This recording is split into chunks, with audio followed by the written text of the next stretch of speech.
And it's time for the Squires Show here on Black Squirrel Radio.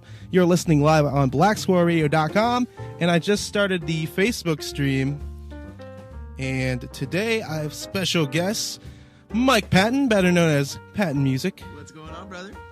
Hey, man, how you doing today? I'm doing pretty good, just hanging in here, enjoying the weather. That's great. I heard your birthday was yesterday. Yes, sir. Yes, sir. Just enjoying the atmosphere of the bar scene. Over here in Kent? Yeah, it was kind of fun. It's Tuesday night though, so it wasn't. Oh too yeah, lively. Can't get too lit on Tuesday. Right. Unless you turn me up. Oh yeah, you're right. Turn up on a weekday. Turn up on Tuesday. Tuesday turn up. So you're from Akron? Yes, right? sir. Yes, sir. And you play all around Northeast Ohio? Yeah, I play Akron, Kent, Cleveland, wherever I can get my hands up there. And you go mostly acoustic, or mainly acoustic. I've had a couple of performances with a small set of people, but other than that, it's generally acoustic sets. Okay, so you're like a singer-songwriter. Yes, sir. Yes, sir. Type deal thing here. Yeah. So I've known you for how long now? It's a year or two. Year and a half. A year or two. Yeah. And I've seen you play a good amount of times. Yes, sir. And you're an amazing guitarist. Hey, thanks, brother. I appreciate that. No problem. And so what do you for inspiration, what do you search for in like an acoustic setting? I mean, I just try and find songs that generally aren't used in an acoustic setting. Like, I've been working on a rendition that I hope I don't mess up of Summertime by Janis Joplin. Oh, yeah. Been doing a couple Mac Miller covers as well. Just try and find inspiration where it's not like you just look in the small cracks and crevices of places you wouldn't normally find inspiration. That's where you find your best ideas, I think. Oh yeah, you put kind of your own twist on these songs. You gotta find what you like first in order to be inspired, man. You gotta really get a taste for what you enjoy, and I think I got a pretty good grasp on that. Oh yeah. From what I've seen of you, you do. So, is there any specific genre you go to for covers? Or? Generally, I love Sublime. Sublime is my go-to feel good, one love style stuff. It just gets everybody smiling. Mm-hmm. The only reason I don't like it is because when you start, you get the people who only know the one or two songs that generally ask you to play wrong way or. Play Santa Rita. It's like play Santa Rita. Santa Rita. Play Santa Rita. Before we go on here, if you are watching right now on the Facebook stream, and if you have any questions, just lay them down in the comments, and we'll get to them. Yes. So for your original music, what would you classify yourself as genre-wise? I wouldn't. I've been thinking about that for a while. I'm not too sure. It's kind of folky, kind of got some reggae to it. It's weirdly only genre I can find for it is acoustic music. Yeah. It's different is what it is. I think I like to try and consider it different, but it's mainly reggae, soul esque in folk kinda. Do you want any gospel? No gospel yet. I was learning. Dang, I can't remember this song. I was born by the river. Oh, it's like a traditional. Yeah, it's like a kind of. I forget. I can't remember the name of the song. But that's soul. Yeah, soul type. It's like that's the closest to gospel I've gotten. Cletus wants to see my haircut. My new haircut. I got a new haircut, everybody. I must say it looks dashing. It's not that new. It's just short. So you would say reggae folk kind of? Reggae folks, reggae soul kind of, more along the lines. Difficult. It's it's kind of difficult to place, It's like I said, different.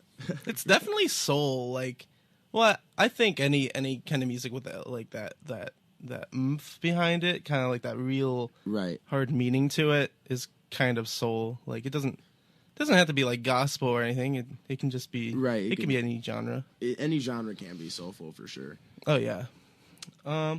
So you mostly play solo or? Yeah, I mostly play solo, and I mean, the solo acts I feel they work the best. It just there's no issues with waiting on people, finding parking, etc.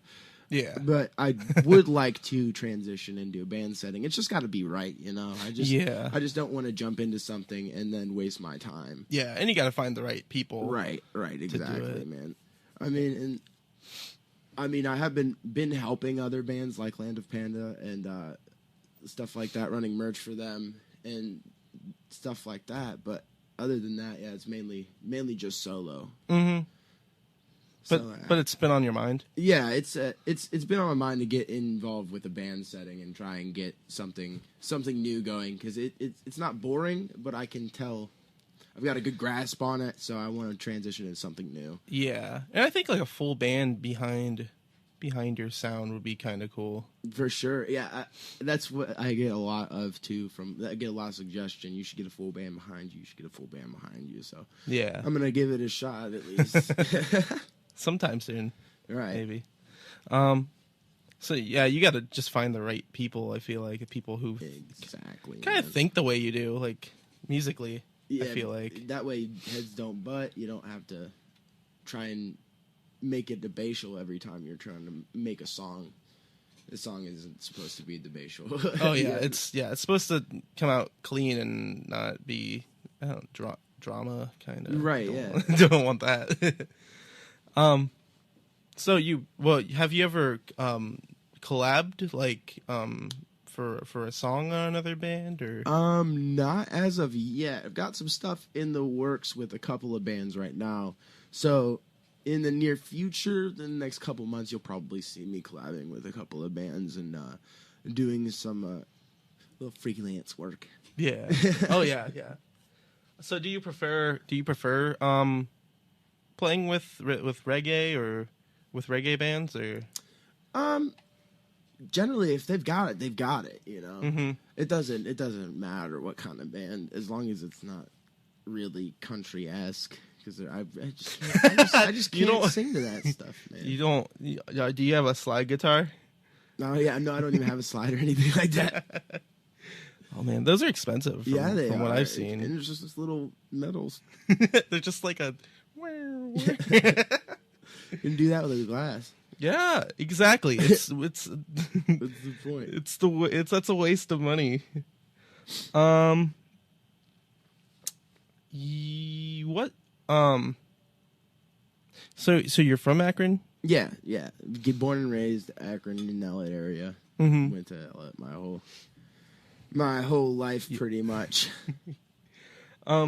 So what local bands did you what local bands are you kind of inspired by that? Definitely Land of Panda. When I saw you guys play, I forget what show it was. I think it might have been I know it was like 2 years ago though. It had been at Stone Tavern. Yeah, maybe? Yeah, it was at Stone Tavern. I saw you guys there like play 20 billion times. Yeah, and I mean, after I saw those guys play, Breton in particular, man, me and him just go way back. We grew up on the same block together in Outlet, so just seeing him do so well, it just kind of gives you that little fire under your ass. Trying to, you're not competing, but you're trying to come up with. Oh yeah, you know? It's definitely really cool.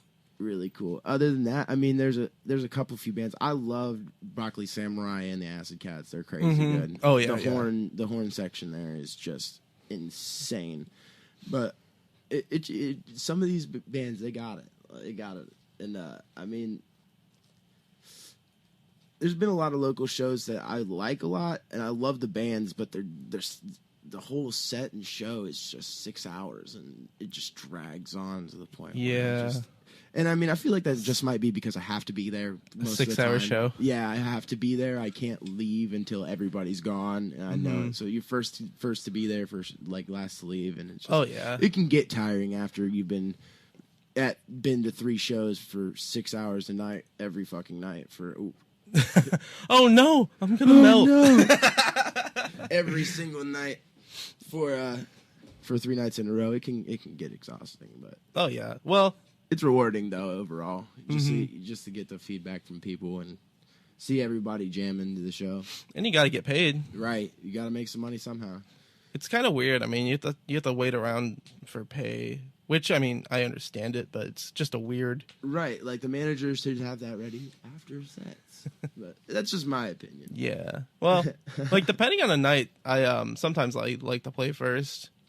Yeah, I enjoy playing first anyway. It just kind of like sets the mood. Mm-hmm. And if you do well, the other bands are really hype, and they put on a good show too. Generally, most of the time, if you're the mood setter in the opener. Like a lot of people don't like it, but it's a pretty nifty little slot. Yeah, it's like that. You can one up. Like people are trying to one up the first act. Right, like, exactly. Like, especially, usually in like a local scene where everybody's kind of on the same platform for the most part. Right. Yeah, it kind of turns into that, but like in a good way. Like, right. Yeah. Most of the time. Yeah. There are a couple of those bands that need not be named.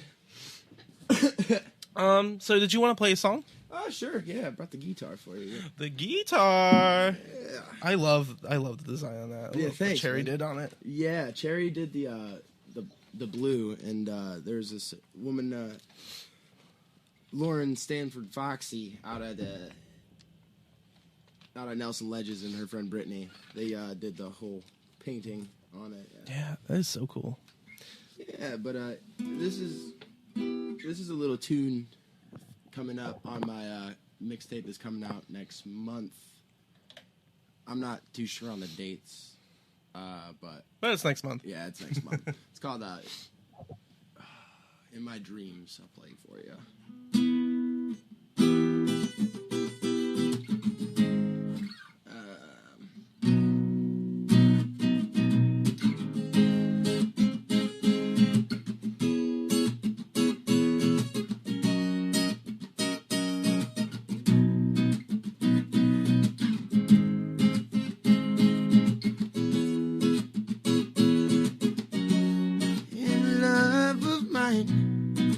Where have you been?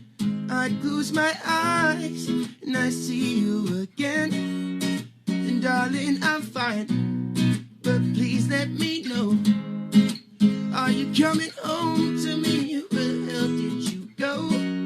I remember the way you look in my eyes. You would hold me so close, if only for the night. You would make things okay, and then I'd start to cry. 'Cause I know when I'd wake up, I'd have to kiss you goodbye.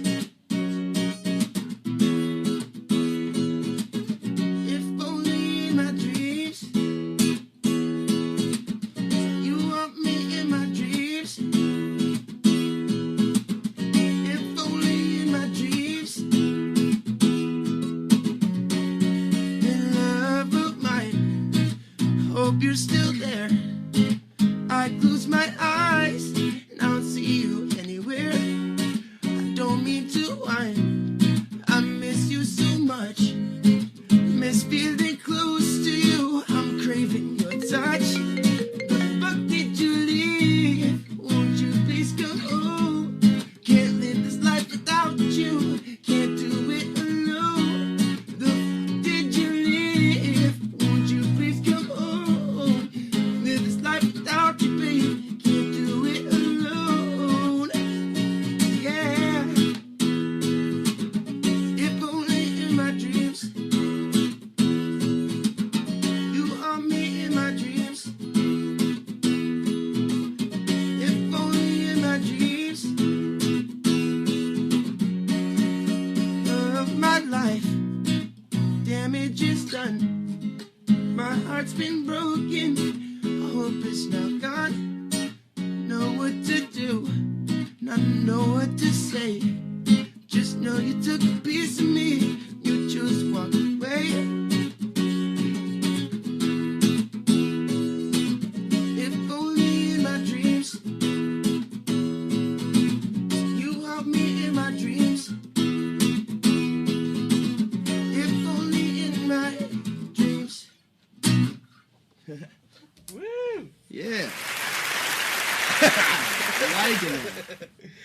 nice. Is that a new one? Yeah, that's new. I wrote that like a month ago.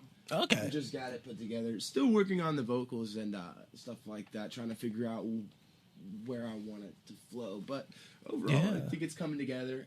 It's going to be got at least 4 or 5 in the works right now. Mm-hmm.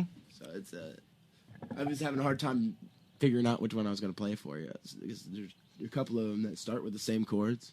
Oh yeah. So when I started off, I like the lyrics from another song wouldn't get the heck out of my head. Oh, so I'm sitting okay.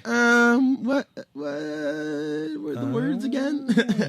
Yeah. Well, yeah, I can see how that would mess you up with the chords being the same. Right. Well, and that just generally the first two. Yeah, that's awesome though.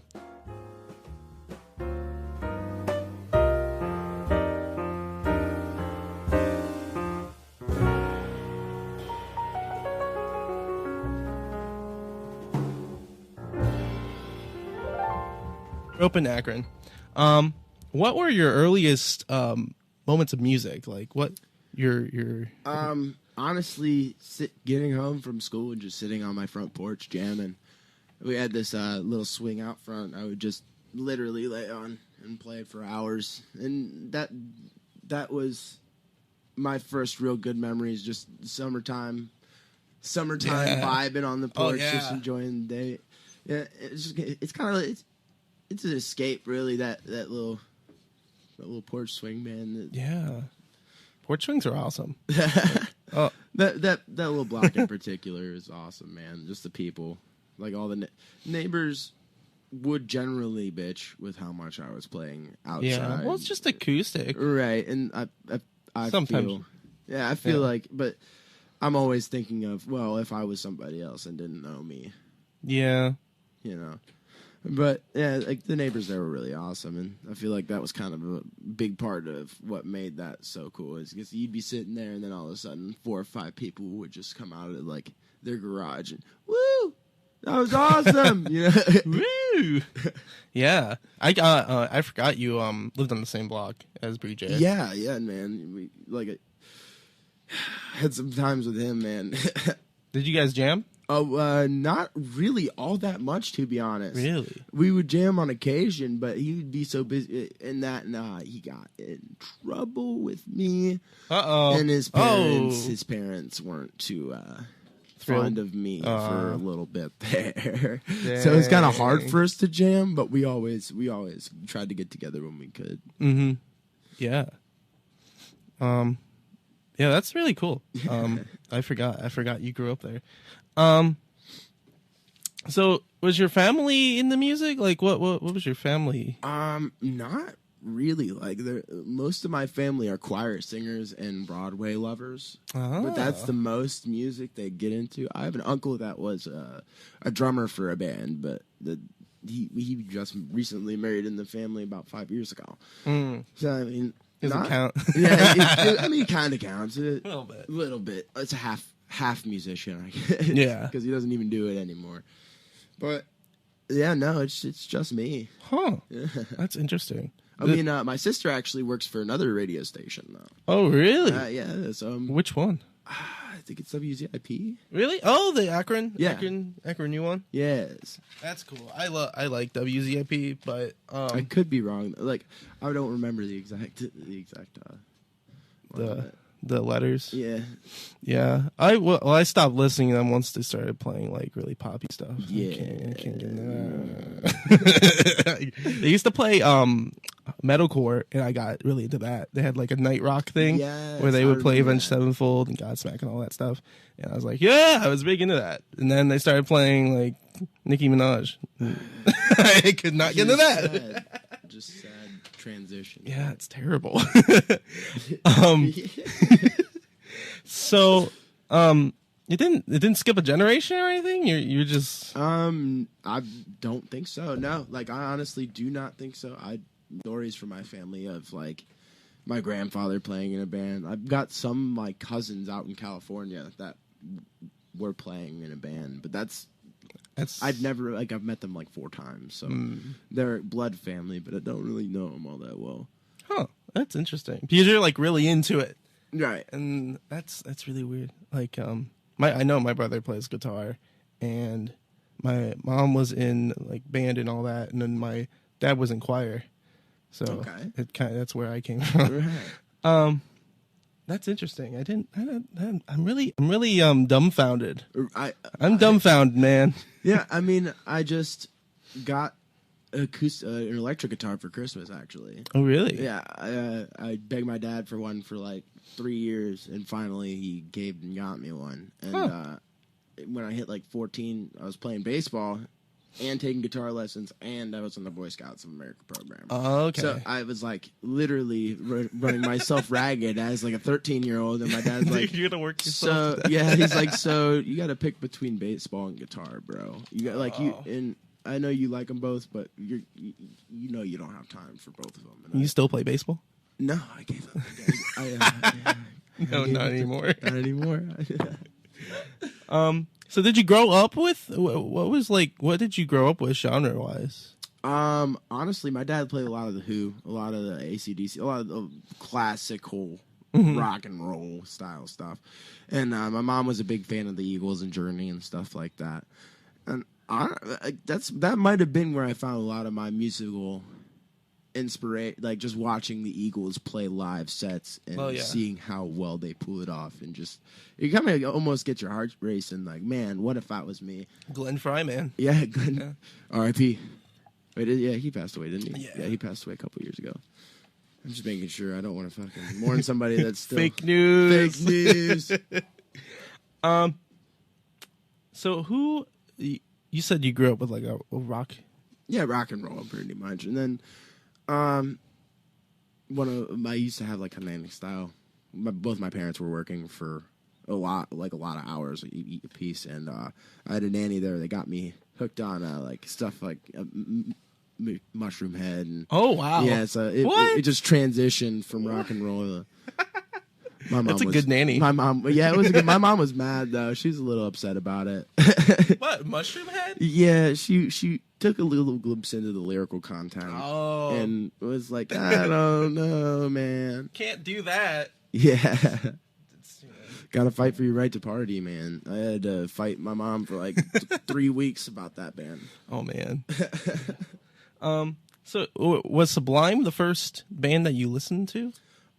Sublime was the first band that I started like learning I was playing guitar, but I wasn't learning full songs. I was just learning licks and stuff that people knew really well. Mm-hmm. I started listening to Sublime when I hadn't heard of them until I was like 12, 13. And my older sister brought him up to me, and she wanted to sing her ringtone for me because she's being corny, and she started singing the end of Santeria. Oh, okay. And I was like, well, what the hell is that? And she pulls it up and shows it to me. And those were the first songs that I actually learned through and through. Mm-hmm. Like, the first on-stage performance I did was at the, like, Rubber Bowl, like Derby Downs. Okay. They had this little festival. It was, I forget the name of it, but they were doing a $100 prize for whoever came first. Mm-hmm. And first stage performance, I ended up winning the money. Man. Wow. Yeah, it was fucking awesome. Oh, wait, hold on. Yeah! I had to do that. That's hilarious. I love that. That's interesting. So who was the first, I guess, band you listened to? Can you remember that far back or before Sublime? Ooh. I'm going to get a lot of hate for this. My mom listened to the Backstreet Boys. Well, no, she used to listen to Backstreet Boys religiously, but I remember a lot of Uncle Cracker. Okay. What else? Who else is in that genre? Uncle Cracker. Blues Traveler, kind of like Blues Traveler. That's exactly who I was thinking of. I couldn't. Man, we're on the same level. Yeah, it's hilarious. Oh man, yeah. But Blues Traveler, Uncle Cracker. That's who I remember a lot of. Blink 182 is something that I personally enjoyed when I was that young. Yeah, that's about as far back as I remember, though. Yeah. Huh. That's interesting. For sure. So, what are you listening to now? Like, how has it changed? Like, you're listening. I've gotten into a lot of like alternative and a lot of indie. Like, I listen to a lot of Cage the Elephant now. Mm-hmm. There's this band out right now called Highly Suspect. I am just Okay, yeah. I've heard of them. Yeah, I feel like all of their songs are amazing, and Nothing More. I don't know if you've heard of them. They came out a couple years ago with an album he attributed to his mom.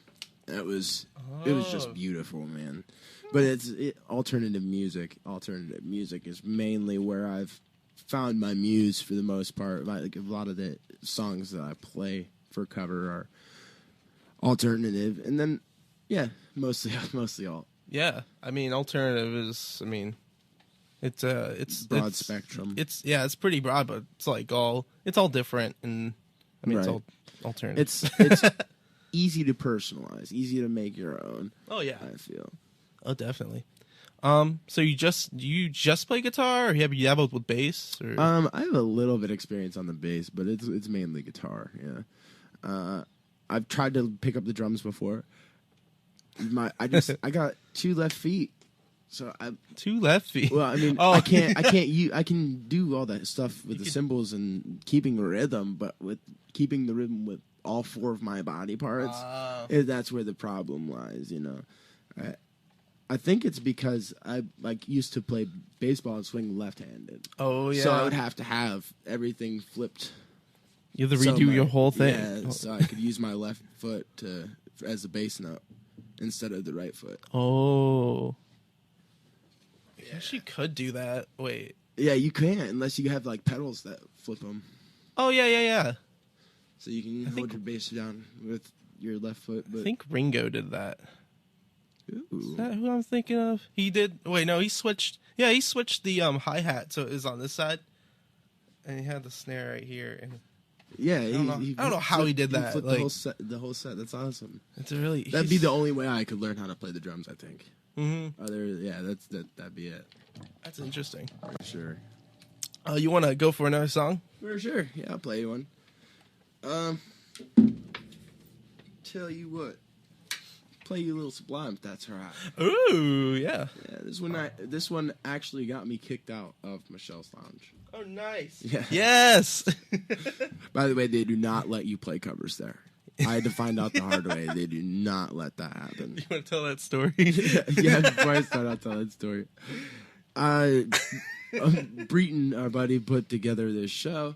It was at Michelle's Lounge. We went up there, and I was opener, and I was jamming. And I mean, I played like 4 cover songs through my set before. Like, I was on my second to last, if not last song, and I played 5446. And I said something about Sublime, and the manager caught on, and apparently he doesn't have his licensing right for cover songs. So if you would have not said anything about Sublime, I don't think he would have noticed unless he was an actual fan. Because he's uncultured. Yeah, I mean, he was pretty uncultured. I played like 4 pretty well-known songs that were covers, and he didn't even that. But that one song he did not like apparently, and I was kind of drunk, and I love stories that start like that. I was kind of drunk. It's the best. And there's a part of the song where he says, "I was kicked out of the bar."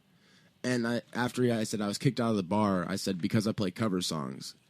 The guy came up to me in mid-set while I was playing and whispered in my ear I couldn't play the song while I'm playing. I'm like, so am I supposed to stop right now? Or no, keep so going. So I kept going and got pissed and put the little, because I play cover songs, into the song. And he shut the set down within 15 seconds of me saying that. And How far were you? I was literally 1 song away from being done, I would say. And you played all those covers before? Yeah, and he didn't even notice. I think it's too late at that point. I dude. know, that's what I was saying. I mean, it's too late to tell me no covers while I'm in the middle of the song. Of the last cover. Right. Yeah. It's like, literally. Oh, okay. Well, and I mean, there was nobody. It would have been different if somebody came up and told me before my set, like, hey, you guys can't play covers here. Yeah. The licensing's not right. But Wait, the what? only thing that was there that stated there were no covers were 2 amps up on stage that said no cover songs. Wait, they said no covers. Wait, where were they at on the amps?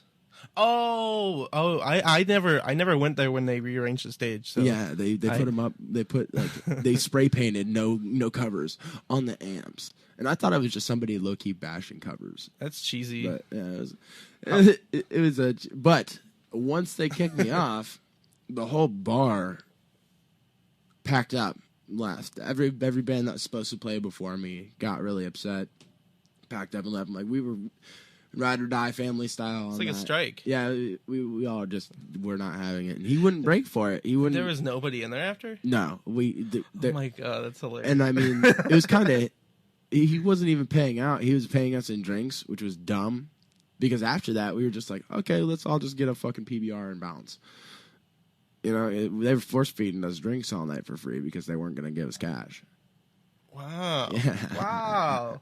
That's terrible. So wait, what covers did you play before that? I had played Old Number 7 by The Devil Makes 3.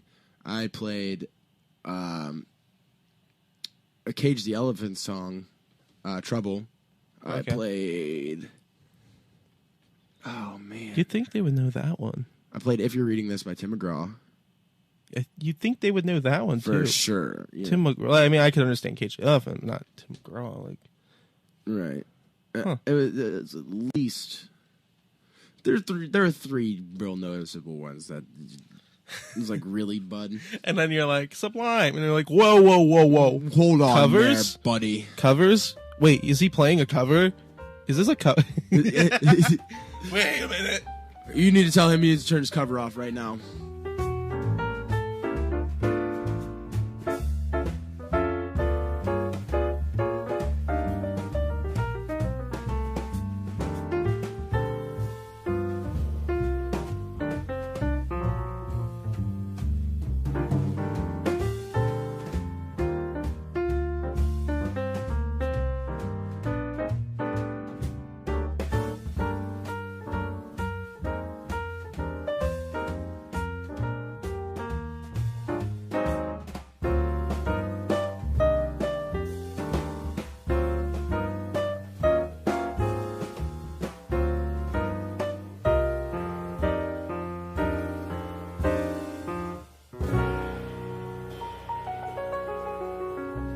In which case, Man, I can't do Jack and Cokes. I can do. I do rum and Cokes every time. I can't.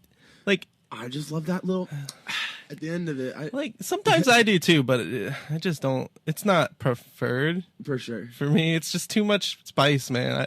I went to a bar on St. Patrick's Day in Cleveland. I forget which one it was, but I think it was on Broadway.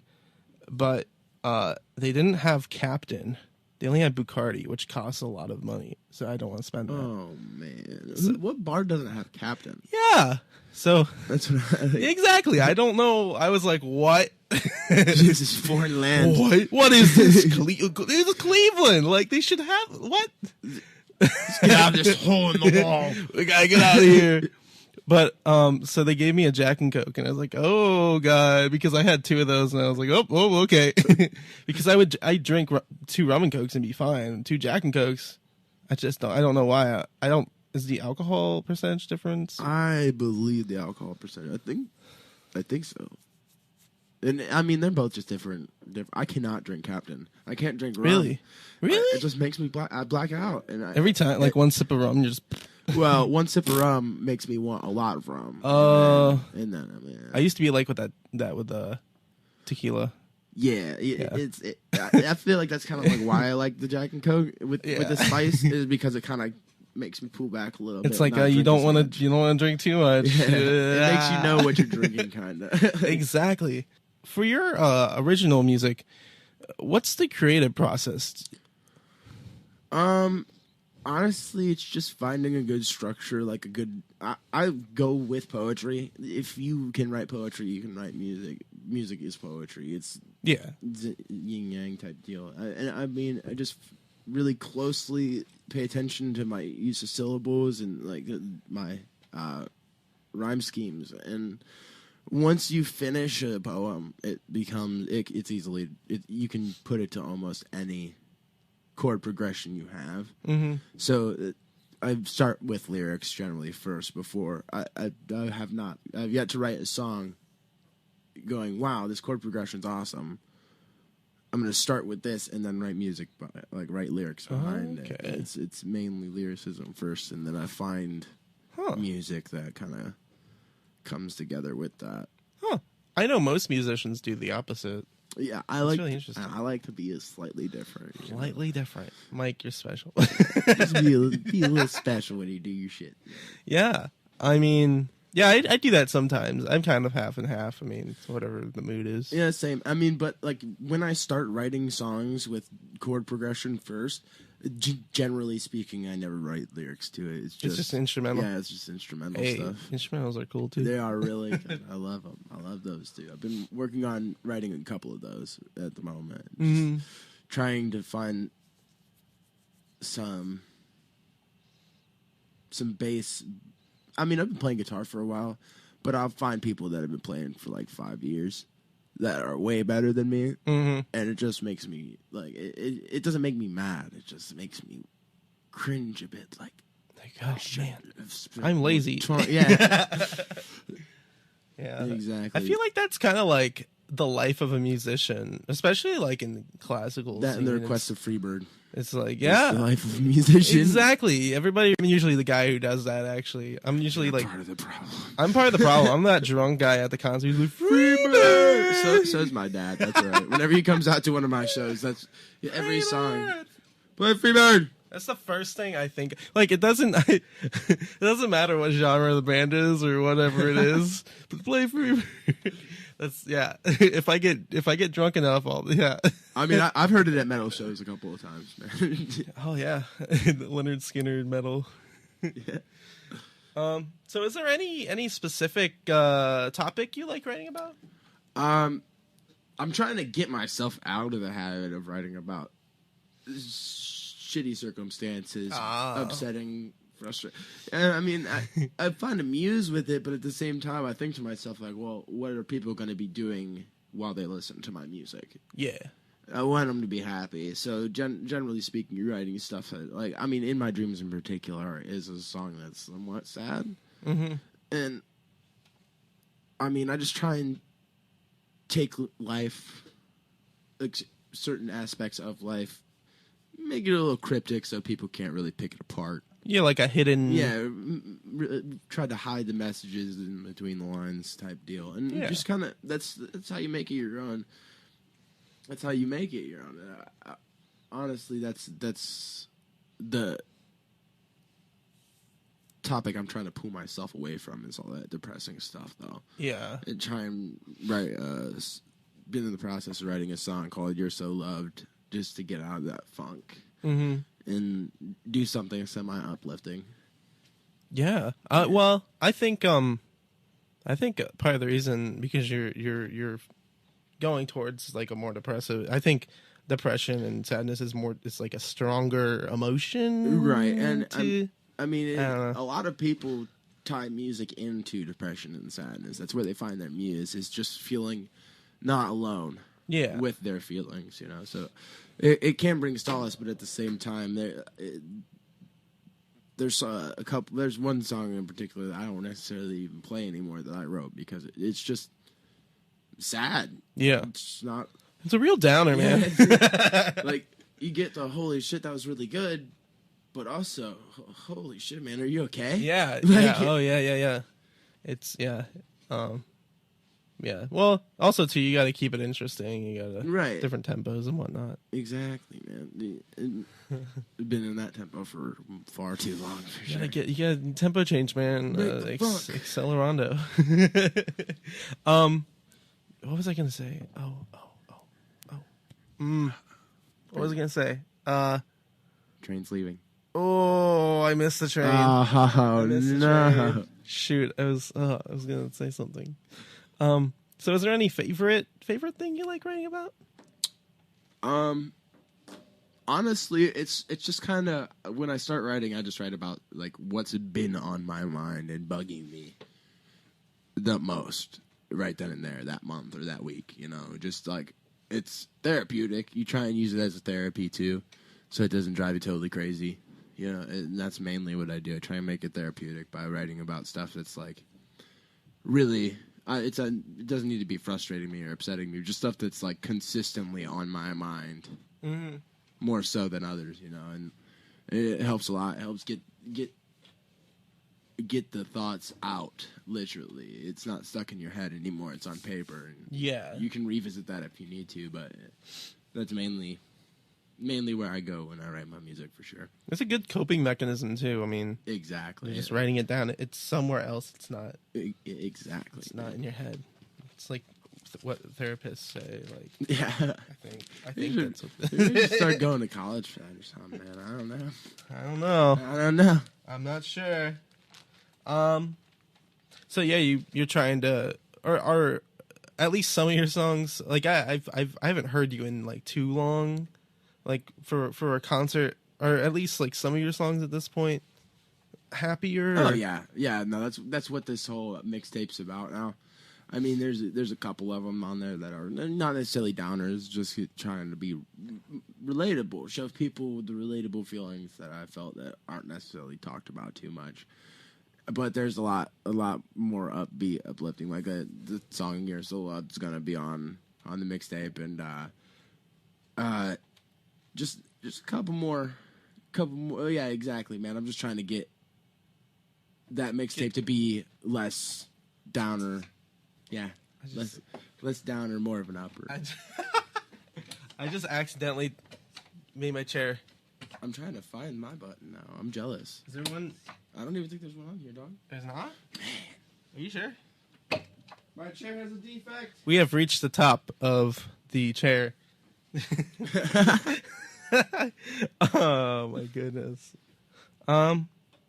So when you write lyrics, do you sit down and think of them, or do you just go as they come to you? I generally go as they come to me, and a lot of the times, like, some of the lyrics that I'll write down won't even rhyme, and I'll pull out a thesaurus, and I'll be like, I know that there's a word that rhymes with this. It means the same thing, you know. Yeah. A thesaurus is my best friend when I'm writing, for sure. If you don't have a word, it will find one for you, type deal. Oh yeah. Or what I usually do is go to just rhymezone.com. Yeah. Rhymezone. Rhymezone.com. I use Rhyme Desk on occasion. Rhyme Desk. Yeah, it's pretty. I like the layout a little bit better. It's pretty much the same thing with a different name, though. Mm-hmm. They both have rhyme in it, so right. it's mostly the same thing. So you mentioned like putting hidden meanings in your songs. Yeah. Have you been doing that more lately? I've done that like a good majority of all of my music. I put like hidden stuff. Like people ask me, "What's that about?" It's like it's not necessarily about one thing. Yeah, it's about a lot of things. If you want to sit down for an hour and figure it out, like a puzzle. Right. Yeah. But I love crypticism. But I don't want my music to be so cryptic that it sounds like you're speaking gibberish. Yeah, that's I feel it's a slippery slope when you get into crypticism, using crypticism in your music. It's you slowly but surely start making less and less sense. So less and less sense to other people anyway. You're kind of tailoring it to your own mind, like to your own. It's like making an inside joke with yourself. Yeah. You know? It's like making an inside joke with yourself. It's like, okay. To the point where it's like, what? Yeah. What is this? It's hard to find relatable. So how would you say, how has your songwriting changed throughout the years? I've gotten more in depth. Just try to describe more in fewer words, and I feel like that's a good majority of what I've been working on, is trying to be more descriptive with my music. Mm-hmm. So the more descriptive you are, the better words you use, the less you have to explain via song, and the songs can be shorter too. So I mean, Not necessarily saying I like short songs, but I don't want 7-minute ones. Right? Yeah. Like Avenged Sevenfold can pull it off. I sir. Oh yeah. Well, they change progressions a lot. I feel like in there A lot, like the most. I feel like. Well, I feel like theater that do it a lot. I love their tandem guitar playing. Like Avenged tandem guitar playing is insane. Oh yeah, And they do so well live. It's insane. It's insane. I cried when the Red died. I was really upset about that. He's such a great drummer. I still will fight to the death saying that he is one of the best drummers of all time. Oh, yeah, he's very underrated For sure. Avenged Sevenfold is such. I don't want to say like a really. They're kind of like the AC/DC of our. Yeah. Of our. It's either you love them or you cannot stand listening to them. Yeah, it's not your thing or whatever. Yeah, that's totally understandable. I mean, but he's a great drummer. Yeah.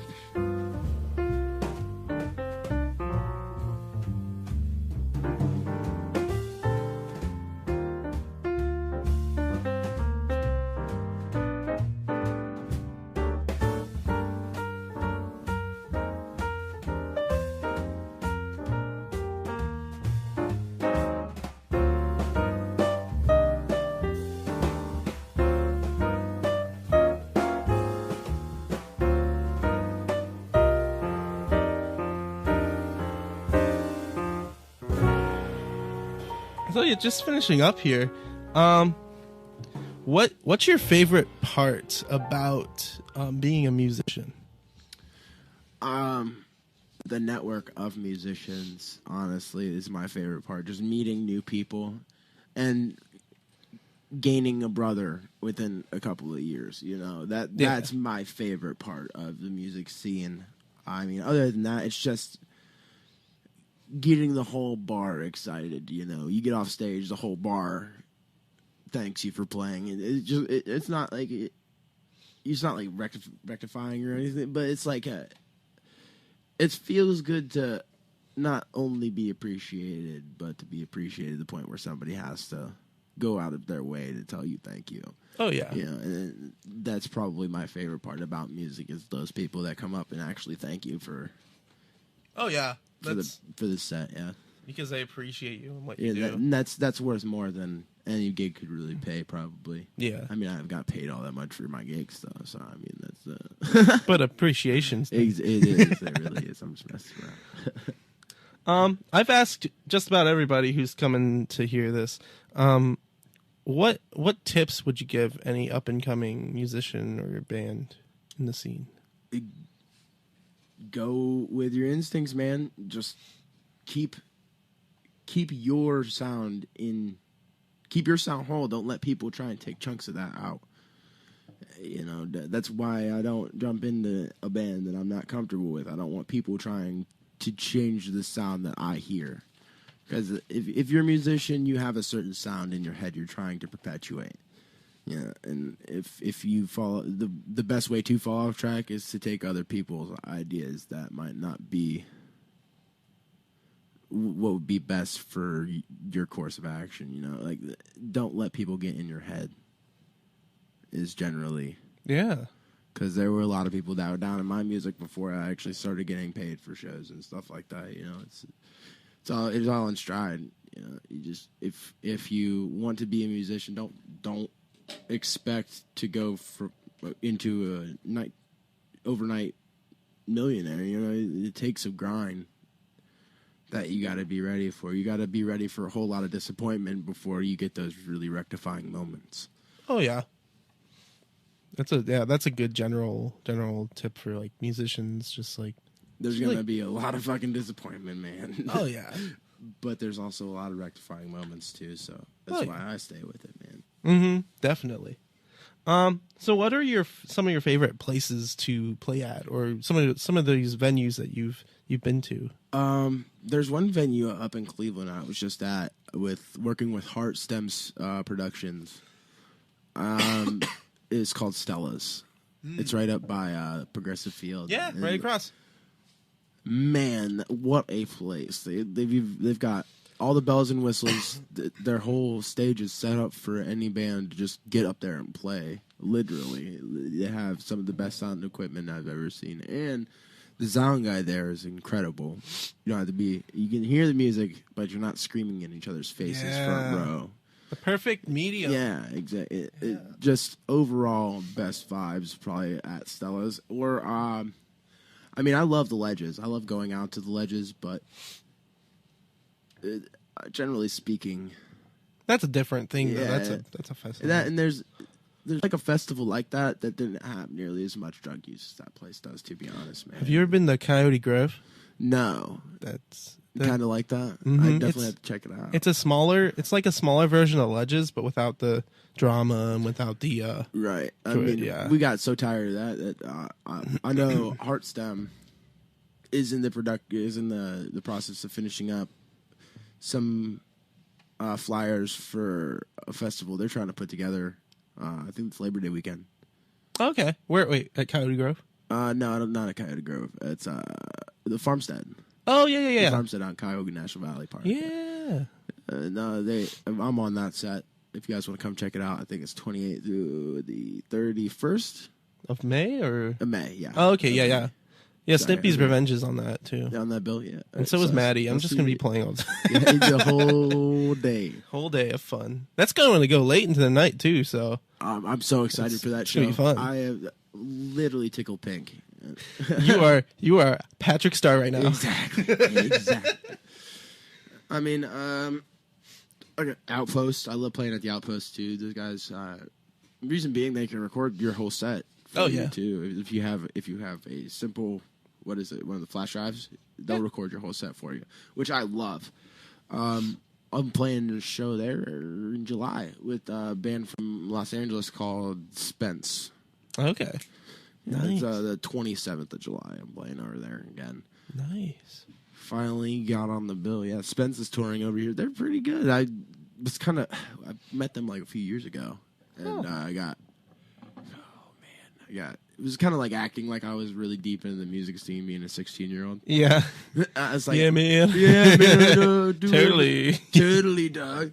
And I mean, once I finally got into the music scene, they started getting in contact with me again, and they just started to see all of the stuff that I've been posting, and they asked me if I could fill a couple of slots. They want me to play in Toledo and in Dayton, but I don't have rides, and they have another show in Columbus too, but I don't necessarily know if I want to go all over Ohio right now. Yeah, and they're going across the country, right? Really. You know, that's crazy. Good for them. I'm excited to see him play live because all I have is stuff from their EPs. But yeah, that's a pretty big opportunity. Daniel Spence, what's good? Shout out. That's really cool. Oh yeah.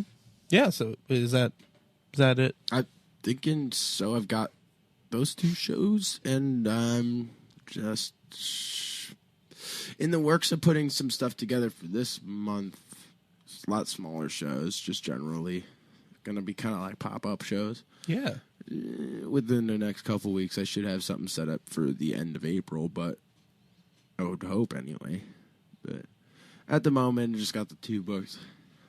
Working on, fingers crossed, having some gigs booked at Stella's in Cleveland as well.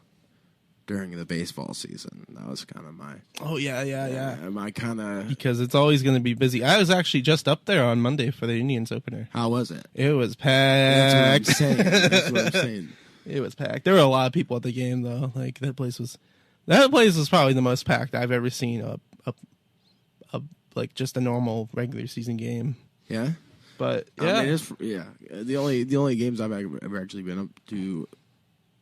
At the Indians, I was in the box. Like we had box tickets, like the gifted box tickets. So we were I didn't really get to see how underneath of me at all.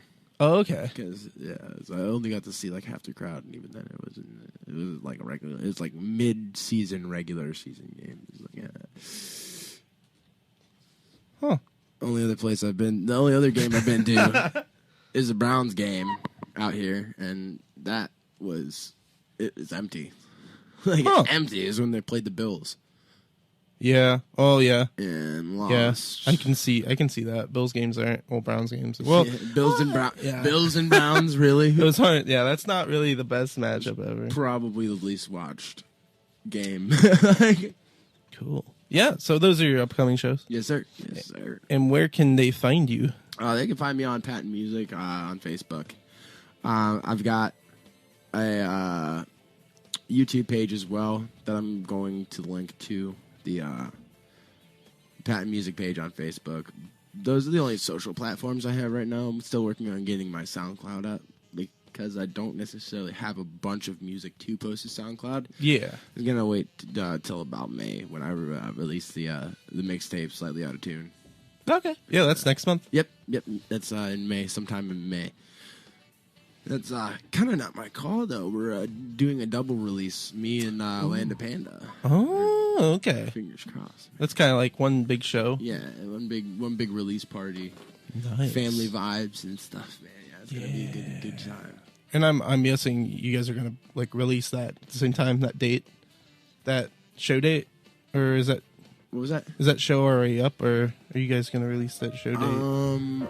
I don't know if we have it booked or not. That was mainly Freeton was the one that was more so about having the release party at the same time, and I was all for it, of course, but I don't necessarily know where he wanted to book it, so I didn't want to be pushy because it's their whole album. It's just kind of my little mixtape too. So yeah. I'm not trying to like. You're the cherry on top. Yeah, exactly, exactly. The aesthetic. That's awesome. Yeah, Mike Patton Music in the studio today. Whoop, whoop. Thank you, sir, for coming in and hey, no problem, buddy. Talking. Anytime you want me, man. Feel free to call me back. Yeah.